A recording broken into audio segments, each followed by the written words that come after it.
Assalamualaikum warahmatullahi wabarakatuh. Halo anak-anak kelas 6. Bagaimana kabar kalian hari ini?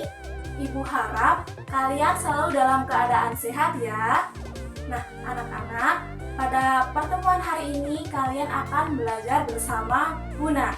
Sebelum belajar, Buna ingin mengingatkan kalian agar selalu menaati protokol kesehatan. Seperti apa protokol kesehatan?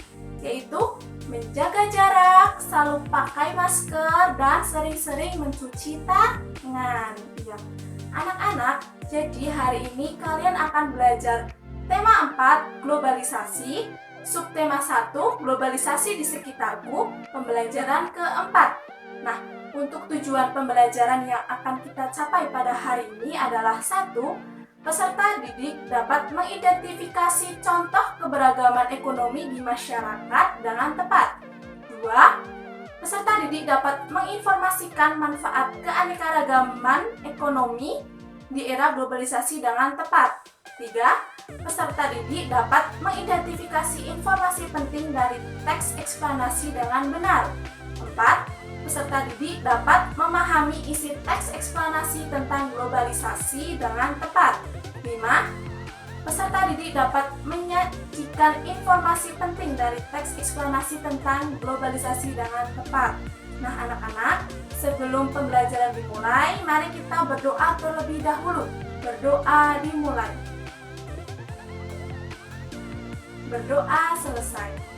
Anak-anakku kelas 6, sekarang Buna punya gambar. Gambar apakah ini? Ya, ini adalah gambar peta dunia yang terdiri atas banyak sekali negara. Ada Indonesia, Malaysia, Cina, Singapura, Brazil, Amerika, dan lain-lain. Nah, anak-anak, kalau sekarang kita berada di negara mana? Ya, kita berada di negara Indonesia. Nah, Buna ingin bertanya, tahukah kalian negara Brazil? Ya, Brazil adalah salah satu negara yang letaknya di benua Amerika, tepatnya di Amerika Selatan. Nah, Buna ingin bertanya lagi, ketika di negara Brazil dilaksanakan pertandingan sepak bola, apakah kita bisa menonton pertandingan itu? Ya, kita bisa menonton pertandingan sepak bola di Brazil dengan melalui apa? Ya, melalui televisi atau bisa juga streaming YouTube kalau sekarang. Ya, pintar. Jadi, kenapa kita bisa menonton pertandingan di Brazil? Padahal kan jarak dari Indonesia ke Brazil itu kan sangat jauh kan ya? Nah, itu karena salah satu dampak dari globalisasi. Apa itu globalisasi? Globalisasi itu berasal dari kata globalization. Globalization terdiri dari dua kata, yaitu global dan recession. Global artinya mendunia dan recession artinya proses. Jadi, globalisasi dapat diartikan sebagai proses mendunia. Globalisasi menjadikan seluruh bangsa dan negara terasa semakin dekat dan tidak ada batasan ruang dan waktu. Contohnya, ketika kita ingin mencari informasi tentang bunga sakura yang ada di Jepang, kita tinggal ketik di Google bunga sakura yang ada di Jepang. Nanti akan muncul seluruh informasi tentang bunga sakura. Nah, jadi anak-anak, di era globalisasi ini Buna berpesan kalian harus bijaksana dalam memanfaatkan teknologi, khususnya gadget. Seperti itu ya anak-anak. Selanjutnya, Buna akan menjelaskan dampak positif globalisasi dalam bidang ekonomi. Dampak positif ini sejalan dengan terus berkembangnya teknologi di dunia. Nah, dampak positif yang pertama yaitu berkembangnya teknologi yang sangat bermanfaat untuk industri. Contoh, sekarang pabrik-pabrik itu menggunakan alat-alat canggih yang berguna untuk mempercepat dan mempermudah proses produksi. Nah, dampak positif yang kedua, pemanfaatan media sosial sebagai media pemasaran. Nah, yang ketiga, memudahkan konsumen ketika ingin berbelanja. Nah, sekarang kan ketika kita ingin berbelanja, kita bisa menggunakan online shop seperti Shopee, Bukalapak, Tokopedia, Lazada, dan lain-lain. Dengan menggunakan online shop tersebut, kita menjadi lebih mudah. Kita tidak perlu datang ke tokonya, nanti barang sudah bisa langsung diantar ke rumah. Nah, dampak positif yang lain yaitu globalisasi dapat menciptakan lapangan pekerjaan baru. Contohnya seperti apa, Buna? Nah, contohnya adalah ojek online seperti Grab ataupun Gojek.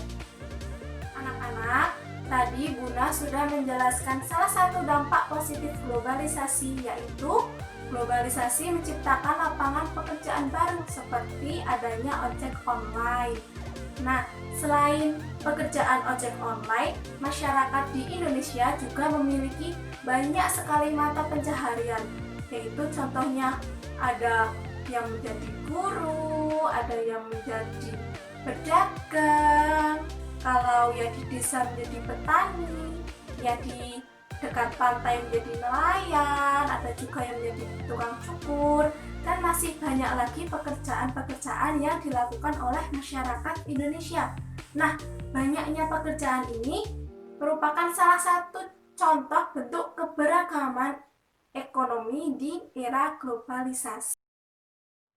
Anak-anakku, sekarang Buna punya satu teks eksplanasi dengan judul globalisasi. Di sini Buna ingin kalian menyajikan informasi penting dari tiap-tiap paragraf yang terdapat dalam teks tersebut. Lalu Buna, bagaimana sih cara menentukan informasi penting dari teks eksplanasi? Nah, yang pertama silahkan kalian baca dulu teksnya secara seksama. Yang kedua, dipahami isinya. Yang ketiga, barulah kalian tulis informasi penting dari tiap-tiap paragraf yang terdapat dalam teks eksplanasi tersebut. Nah, anak-anak, tidak terasa sekarang kita sudah berada di akhir pembelajaran. Jadi, hari ini kita belajar tentang apa saja? Ya, hari ini kita belajar tentang globalisasi. Belajar juga tentang keberagaman ekonomi di era globalisasi. Yang terakhir tadi kita belajar tentang apa? Cara menyajikan informasi penting dari teks eksplanasi. Nah, anak-anak, jangan lupa nanti tugasnya dikerjakan dan dikirimkan ke WA Buna ya. Tetap semangat anak-anakku kelas 6. Ibu yakin kalian pasti bisa. Nah, anak-anak, sebelum mengakhiri pembelajaran pada hari ini, mari kita berdoa terlebih dahulu. Berdoa dimulai.